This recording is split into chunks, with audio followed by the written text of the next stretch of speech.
Hello everyone, traditional vibes YT ఛానల్కి స్వాగతం. నేను రేపు సోమవార అమావాస్య వ్రతం గురించి తెలియజేయడం కోసం ఈరోజే నేను ఆదివారం రోజు దీని గురించి తెలియజేయడానికి ముందుగానే వీడియో చేస్తున్నాను. అనగా నేను ఈ వ్రతం యొక్క ముఖ్య ఉద్దేశము, వ్రత కథ, వ్రత ఫలితము అన్నీ తెలియజేయడం కోసమే ఈ వీడియో చేస్తున్నాను. మొట్టమొదట సోమవార అమావాస్య వ్రతము అనగా ఏమి, ఇది ఎవరు చేశారు పూర్వంలో, దీని యొక్క ముఖ్య ఉద్దేశము ఏంటి అని నేను మొదట తెలియజేస్తాను. అమావాస్య సోమవారం అనేది సంవత్సరంలో ఒకసారో లేక 2 సార్లునే వస్తుంది. ఎప్పుడు ఆదివారం అమావాస్య, అలాగా ఇది కూడా సోమవారం అమావాస్య అనేది సంవత్సరంలో 1 లేక 2 సార్లు వస్తుంది. ఆ రోజు మనం ఏం చేయాలి అంటే, సూర్యోదయానికి పూర్వమే నిద్ర లేచి మనం అన్నిటి కాలకృత్యాలు తీర్చుకొని తలస్నానం చేసి, తరువాత ఇంట్లో దీప నైవేద్యములు గావించి, తరువాత సూర్యోదయానికి పూర్వం అనగా ఒక 5, సూర్యోదయం అంటే ఒక 5:30కంతా అశ్వత్థ నారాయణ వృక్షం ముందుకు వెళ్ళి అక్కడ వరి పిండితో ముగ్గుని అలంకరించి, తరువాత 2 దీపములు ప్రమిదలతో 2 దీపములు వెలిగించి, అటు తరువాత నారికేళము అన్నిటినీ స్వామివారికి సమర్పించి మొదట ఆచరించాల్సింది ఏంటంటే, స్వామి నేను ఈరోజు సోమవతి వ్రతాన్ని ప్రారంభిస్తున్నాను అని సంకల్పం చేసుకొని తరువాత ఆయనకి చెప్పుకోండి.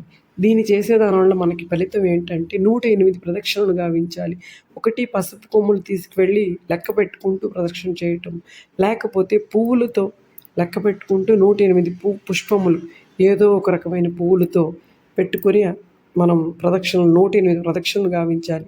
దీని యొక్క ముఖ్య ఉద్దేశం ఏంటంటే, ఈ వ్రతాన్ని ఆచరించడం వల్ల మనకు కలిగే ఫలితం ఏంటంటే, దీర్ఘ సుమంగళి తత్వం, 7 జన్మములకు వైధవ్యం అనేది రానే రాదు. ఈ వ్రతాచరణ ఇది ఎవరు ఆచరించారు పూర్వం, మనకి దీని యొక్క ముఖ్య ఉద్దేశం ఏమిటి అని అనుకుని చూస్తే, ఇది పూర్వకాలంలో సోమక్క అనే ఒక చాకలి ఆవిడ, ఎందుకు ఇక్కడ కులం నేను మీకు తెలియజేస్తున్నానంటే, అన్ని వర్ణాల వాళ్ళు దీన్ని చేయవచ్చును అని మనకి ఈ కథ ద్వారా తెలుస్తూ ఉంది అని అవగాహన కోసం మన పెద్దవారు చాకలి ఆవిడ అని చెప్పుంటారేమో అని నాకు అనిపిస్తుంది. చాకలి ఆవిడ ఆచరిస్తూ ఉంది కొంతకాలంగా. ఒక రాజుగారి కుమారుడికి అర్ధాయుష్కుడై ఉంటే, ఇతనికి ఎలా అయినా పూర్ణాయుష్కుడు చేయాలి అని వాళ్ళ మేనమామ సంకల్పం తలంచుకొని, ఎవరైతే దీర్ఘ సుమంగళి తత్వం ఉంటుందో ఒక అమ్మాయిని జాతకంలో వెతికి మనం ఇతనికి పెళ్లి చేసామనుకో, అప్పుడు ఇతను దీర్ఘాయుష్మంతుడవుతాడు అనే ఉద్దేశంతో ఆ రాజుగారు కొడుకుని వెంట పెట్టుకుని తన మేనమామ ఊరు తిరుగుసాగాడు. అప్పుడు ఒక కన్య వీళ్ళకి ఎదురవుతుంది. ఆ అమ్మాయిని పరిశీలించగా ఆ అమ్మాయికి దీర్ఘ సుమంగళి తత్వం ఉందని భావించి ఆ తరువాత వివాహం చేయదలిచారు రాజుగారి యొక్క మేనమామ. అప్పుడు ఈ వివాహం సోమక్క అనే ఆవిడ చేతుల మీదుగా జరిగితే ఇతనుకున్న దోషం పోతుంది అనే ఉద్దేశంతో రాజుగారి మేనమామ గారు తీసుకెళ్ళి సోమక్క అనే ఆవిడ చేతుల మీదుగా ఈ వివాహం జరుపుటకు నిశ్చయించి అన్ని విధాల వివాహం కార్యక్రమాన్ని జరుపుతూ ఉండగా, వివాహ ఘట్టం వచ్చినప్పుడు అతను తాళి కట్టిన తర్వాత తను స్పృహ కోల్పోయి మరణించడం జరుగుతుంది.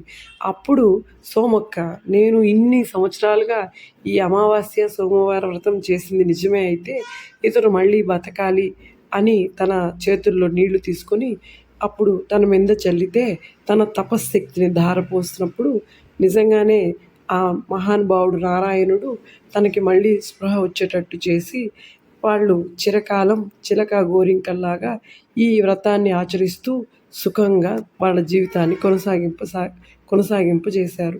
అదేవిధంగా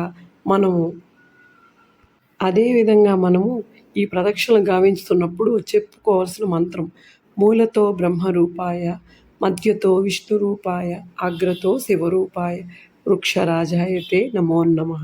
తరువాత సర్వమంగళ మాంగళ్యే శివే సర్వార్థ సాధకే శరణ్యే త్రయంబకే గౌరి నారాయణి నమోస్తుతే అనే మంత్రాన్ని చెప్పుకుంటూ ఒక్కొక్క ప్రదక్షిణకి ఒక్కొక్క పసుపు కొమ్మను అక్కడ పెడుతూ ఒకసారి మూలతో బ్రహ్మరూపాయ, మధ్యతో విష్ణు రూపాయ, ఇంకొక ప్రదక్షిణ గావించేటప్పుడు సర్వమంగళ మాంగళ్యే శివే సర్వార్థ సాధకే అని చెప్పుకుంటూ ప్రదక్షిణలు గావించిన మన అన్ని కోరికలు నెరవేరుతాయి. ఇది ఒక్కటే కాదండి, దీన్ని చేయవలసిన వాళ్ళు ఎవరెవరంటే కన్యలు, పెళ్ళైన సుమంగళి స్త్రీలు, తర్వాత పూర్వ సువాసినులు కూడా చేయొచ్చు. కార్యార్థమై మన మనసులో కోరిక నెరవేరడం కోసం కూడా మగవారు, పురుషులు ఎవరైనా చేయొచ్చు. కనుక ఈ అవకాశాన్ని ప్రతి ఒక్కరూ ఉపయోగించుకొని ఈ ఈ అశ్వత్థ నారాయణ వృక్షానికి పూజ చేసి ప్రతి ఒక్కరూ మన మంచి ఈ పురుషోత్తమ మాసాన్ని ఉపయోగించుకొని ఖచ్చితంగా ఈ పూజను నిర్వహిస్తారు కదూ. మీరందరూ నిర్వహించిన తర్వాత నాకు కమెంట్స్లో తెలియజేయండి. ఖచ్చితంగా ఆ పుణ్య ఫలితాన్ని అందరూ పొందండి. మీ అందరికీ నా ఛానల్ నచ్చినట్లయితే లైక్ చేయండి, సబ్స్క్రైబ్ చేయండి మరిన్ని వీడియోస్ కోసం. Thank you. అందరూ సోమవార అమావాస్య వ్రతాన్ని పాటిస్తారు కదూ. ఖచ్చితంగా పాటించండి అవకాశం ఉన్న వాళ్ళందరూ. Thank you.